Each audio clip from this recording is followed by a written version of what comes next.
René-Marc Chicly, bonjour, vous êtes président du Bonjour. CETO.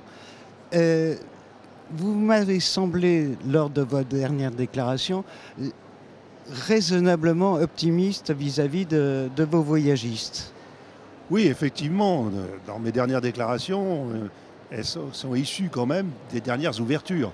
À partir du moment où les États-Unis, qui n'est pas une destination hiver, a donné le tempo Oui. par la réouverture, immédiatement, qu'est-ce qu'on a vu? On a vu pas mal d'autres destinations réouvrir, et on en aura d'autres également, à des conditions tout à fait acceptables. Parce que la réouverture d'une destination avec contrainte, ce n'est pas possible pour nos clients. Mais là, nous avons aujourd'hui un potentiel de destination sur l'hiver sans contrainte. Et ça, D'accord. c'est quand même très important. Bien sûr. On a eu le cas avec les Antilles. Les Antilles, on ouvre le 17 septembre, on réouvre Guadeloupe, Martinique et Réunion dans la foulée, hein. Et la semaine qui a suivi, les réservations prises par les voyagistes pour spécialistes de la destination étaient supérieures à 2019.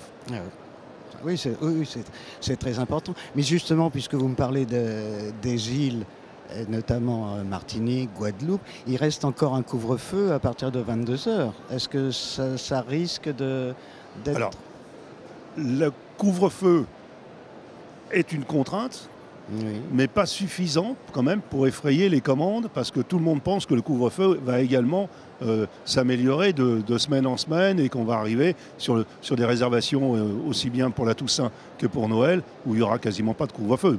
C'est ce qu'on espère, et les clients aussi.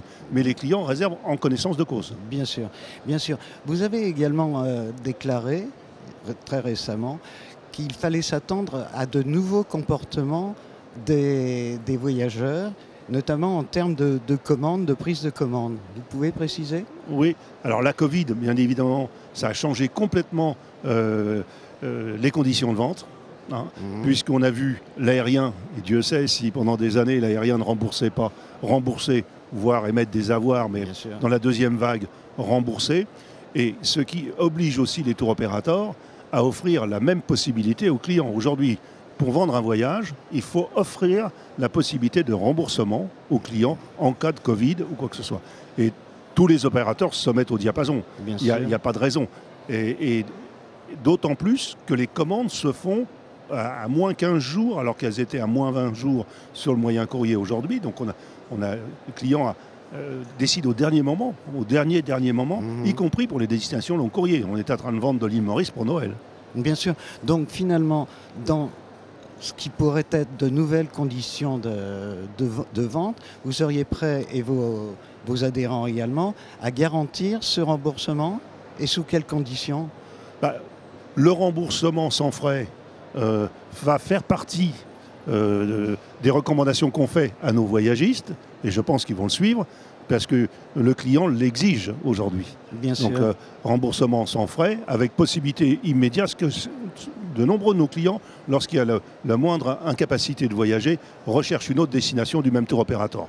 Donc avec toujours le report sur une autre destination, c'est ce qu'on offre. Mais on l'offre depuis tellement de temps qu'aujourd'hui, c'est une vraie garantie par rapport à un client qui irait acheter lui-même un forfait ou se créerait son propre forfait avec toutes les conditions de non-remboursement derrière, en termes d'hôtellerie, en termes de transfert ou quoi que ce soit.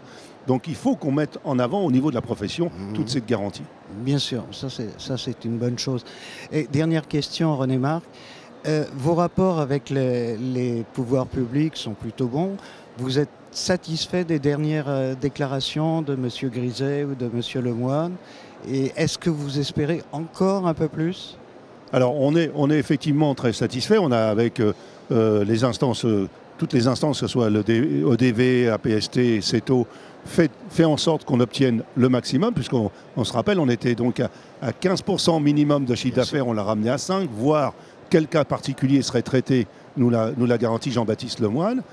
Alain Griset a vraiment compris la profession, y compris Bruno Le Maire, nous a donné toutes les aides, et on a une clause de revoyure début novembre.